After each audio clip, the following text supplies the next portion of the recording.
वैसे तो स्पाइडर्स हमेशा अपने जाल में रहते हैं, फिर ये स्पाइडर्स इस तरह नाच क्यों रहे हैं? आपने बहुत से स्पाइडर्स इधर उधर देखे होंगे, जालों पर टंगे हुए, दीवारों पर चलते हुए या कोनों में छिपे हुए। लेकिन इनमें से कुछ ऐसी जातियां हैं जिनके पास कमाल का हुनर है जो आपने कभी नहीं देखा होगा, और वो है इनके नाचने का शौक। वैज्ञानिकों को नाचने वाले स्पाइडर्स की 6000 जातियां मिली हैं। उनमें से कुछ तो बहुत ही कमाल हैं, जैसे पीकॉक स्पाइडर्स।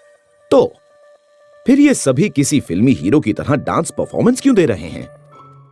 वैज्ञानिकों को यह पता चला है कि जब स्पाइडर्स नाचते हैं तो वो असल में मादा को लुभाने के लिए बड़ी मेहनत से डांस परफॉर्मेंस दे रहे होते हैं। इनकी मादाएं नर के स्पर्म को अपने अंदर जमा रखती हैं, इसलिए इन्हें पूरी जिंदगी में सिर्फ एक ही बार सहवास करने की जरूरत होती है। जब अपनी नस्ल बढ़ाने का एक ही मौका मिल रहा हो तो मादा का मौका परस्त होना लाजमी है। वो अपने साथी को सोच समझकर चुनती है ताकि उसकी नस्ल सेहतमंद हो। तो यूं कहें कि ऐसी नखरीली मादाओं को जीतने के लिए नर को अच्छे खासे प्रदर्शन विकसित करने पड़ते हैं। दूसरी तरफ नर को इतना नखरा दिखाने की जरूरत नहीं होती। वो मौका मिलने पर जितनी बार चाहें उतनी बार सहवास कर सकते हैं। लेकिन ये लुभाने की प्रक्रिया जितनी सीधी लग रही है उतनी है नहीं। वैज्ञानिकों को एक स्टडी से पता चला कि मादाएं पूरे प्रदर्शन का केवल 30% ही देखती हैं। शोधकर्ताओं का यह मानना है कि मादाओं को और बहुत सी बातों की चिंता होती है, मसलन किसी शिकारी के हाथों मारे जाना। लेकिन उन सबसे बड़ा एक खतरा ठीक उनकी आंखों के सामने ही होता है। या तो उसे सहवास करने में सफलता मिलेगी या मौत। तो ये एक तरह से बिल्कुल मौत का तांडव हो गया। कौन सोच सकता था कि कुछ स्पाइडर्स अपने पिछवाड़े से संगीत बनाते हैं और उनका नाच गाना सिर्फ सहवास के लिए नहीं बल्कि उन्हें जिंदा रखने के लिए भी बहुत जरूरी है।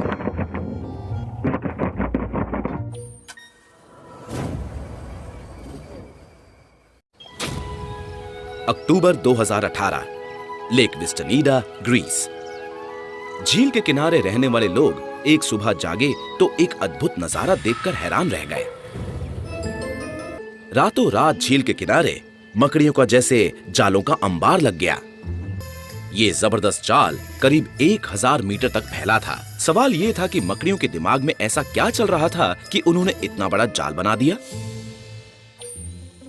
कहीं ये उन मकड़ियों का काम तो नहीं जो कुछ ज्यादा ही सामाजिक थीं? वैसे आमतौर पर मकड़ियां साथ मिलकर काम नहीं करती हैं। दुनिया में मकड़ियों की करीब 50,000 प्रजातियां हैं, जिनमें से सिर्फ 23 ही सामाजिक होती हैं। और ये मकड़ियां साथ मिलकर बहुत बड़े बड़े जाल बुनती हैं। उन जालों में करीब 50,000 मकड़ियां रह सकती हैं। तो क्या ग्रीस में मकड़ियों का एक ऐसा ही समाज बड़ी तेजी से बढ़ रहा है? अक्टूबर 2018, लेक विस्टनीडा, ग्रीस। लेक के किनारे किसी हैलोवीन पार्टी की जगह जैसे लग रहे थे। जगह जगह मकड़ियों के जाल थे। सवाल यह है, वो यहां कैसे बने? क्या मकड़ियों की पूरी फौज यहां रातों रात उड़कर आ गई? मकड़ी के लिए उसका हवाई जहाज, उसके जाले का एक लंबा धागा होता है और वो उसी के सहारे उड़ती है। अगर कोई मकड़ी उस धागे से जुड़ी है और उसके साथ उड़ रही है तो उसे बलूनिंग कहते हैं। लेकिन मकड़ियों की कुछ ही प्रजातियां बलून कर सकती हैं, और ऐसा लगता नहीं कि इतनी बलूनिंग मकड़ियों की एक पूरी फौज एक ही जगह पर पहुंच गई हो, क्योंकि हवा में उड़ने के बाद वो कहां जाएंगी इसके ऊपर उनका नियंत्रण नहीं रहता। देखकर तो यही लगता है कि वो हवा में उड़ रही हैं, मगर उस वक्त कुछ और भी होता है। मकड़ियों का दिमाग अपने शरीर के रोयों की मदद से हवा में उन इलेक्ट्रिक फील्ड्स को महसूस कर लेता है। जब ये नन्ही पैरा जंपर्स अपना रेशम निकालती हैं, तब वो नेगेटिवली चार्ज्ड होता है, और इससे जो फोर्स बनती है वो मकड़ियों को अपने ही रेशम के सुपर फ्रीवे पर दूर दूर तक जाने का हौसला देती है। कहीं ऐसा तो नहीं कि ग्रीस की इस झील का किनारा उनका लॉन्च साइट था? जब हजारों मकड़ियां साथ में बलून करती हैं, तब उनके रेशमी धागों से जो जाल बनता है वो देखने लायक होता है। लेकिन सोचने की बात यह है कि इतनी बड़ी संख्या में लंबे जबड़े वाली ऑब वीवर मकड़ियों ने एक साथ बलूनिंग क्यों की? मकड़ियों के बच्चों में उड़ने का जोश ज्यादा होता है। अंडे की एक ही थैली से करीब 65 बच्चों का जन्म होता है। जाहिर है मकड़ियों के बच्चे अपने नए घर की तलाश में अपनी हद के पार चले जाते हैं। तो क्या ऐसा हो सकता है कि मकड़ियों के बच्चे ही बलूनिंग करके झील के उस किनारे तक आ गए थे? अगर वो बलूनिंग कर रहे थे तो जाहिर है यहाँ हर जगह अलग अलग धागे भी मिलते, और ये तो बहुत ही अच्छे से बने हुए जाले हैं। तो अगर वो बलूनिंग नहीं कर रहे थे तो क्या इसकी वजह मौसम हो सकता है? यहाँ लाखों की तादाद में मच्छर खाने और सहवास करने आते हैं। हो सकता है कि ग्रीस की इस जगह पर अचानक ही इतनी मकड़ियां इसलिए आ गईं कि यहाँ उनके लिए खाने की कमी नहीं थी, और इतना खाना मिला तो मकड़ियों की चांदी हो गई। दावत के इस इंतजाम और अच्छे मौसम की वजह से यहाँ उन्होंने बच्चे भी पैदा किए और अचानक ही यहाँ मकड़ियों की आबादी काफी बढ़ गई। सही मौसम और मकड़ियों की दावत के इंतजाम का नतीजा थे ये जाले।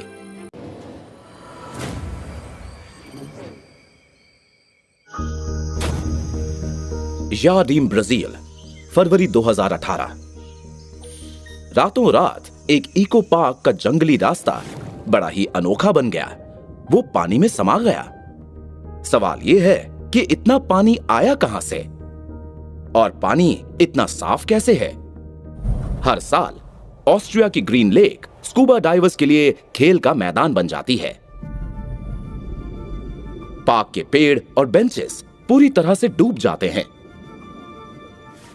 तो क्या ब्राजील के इस बाढ़ से भरे इको पार्क में भी ऐसा ही कुछ हो रहा है? ये इको पार्क भी एक वर्षावन के अंदर है और यहां गर्मियों में बहुत गर्मी पड़ती है, करीब 29 डिग्री सेल्सियस। अगर ये पानी बर्फ का नहीं है तो क्या हाल में आई किसी बाढ़ का है? ब्राजील के दूसरे इलाकों में भी बाढ़ आती है। अमेज़न का करीब 2.5 लाख किलोमीटर का वर्षावन हर साल डूब जाता है क्योंकि वहां की सबसे मशहूर नदी के किनारे टूट जाते हैं और पानी का स्तर 10 मीटर तक बढ़ जाता है। क्या यार्डीम में भी ऐसा ही कुछ हो रहा है? अमेज़न यार्डीम से करीब 1600 किलोमीटर दूर उत्तर में है, लेकिन अमेज़न में आने वाली बाढ़ से हमें यह सुराग मिल सकता है कि यहाँ क्या हो रहा है।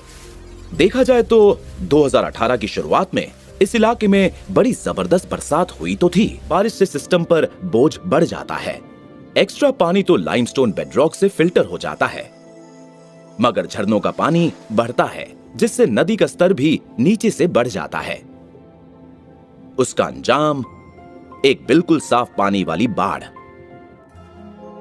मगर यह घटना जल्द ही खत्म भी हो जाती है। 1 या 2 दिन बाद ही पानी के नीचे मौजूद ये सपनों की दुनिया गायब हो जाती है। उसके साथ मछलियां चली जाती हैं और बाढ़ का पानी घटने पर पानी भी नदी की तरफ बहने लगता है। मगर ये अपने आप में एक बड़ी अनोखी घटना है। ये वर्षावन 4 साल में सिर्फ एक बार इस तरह से रूप बदलता है और तब कोई इस पार्क में चलता नहीं, तैरता है।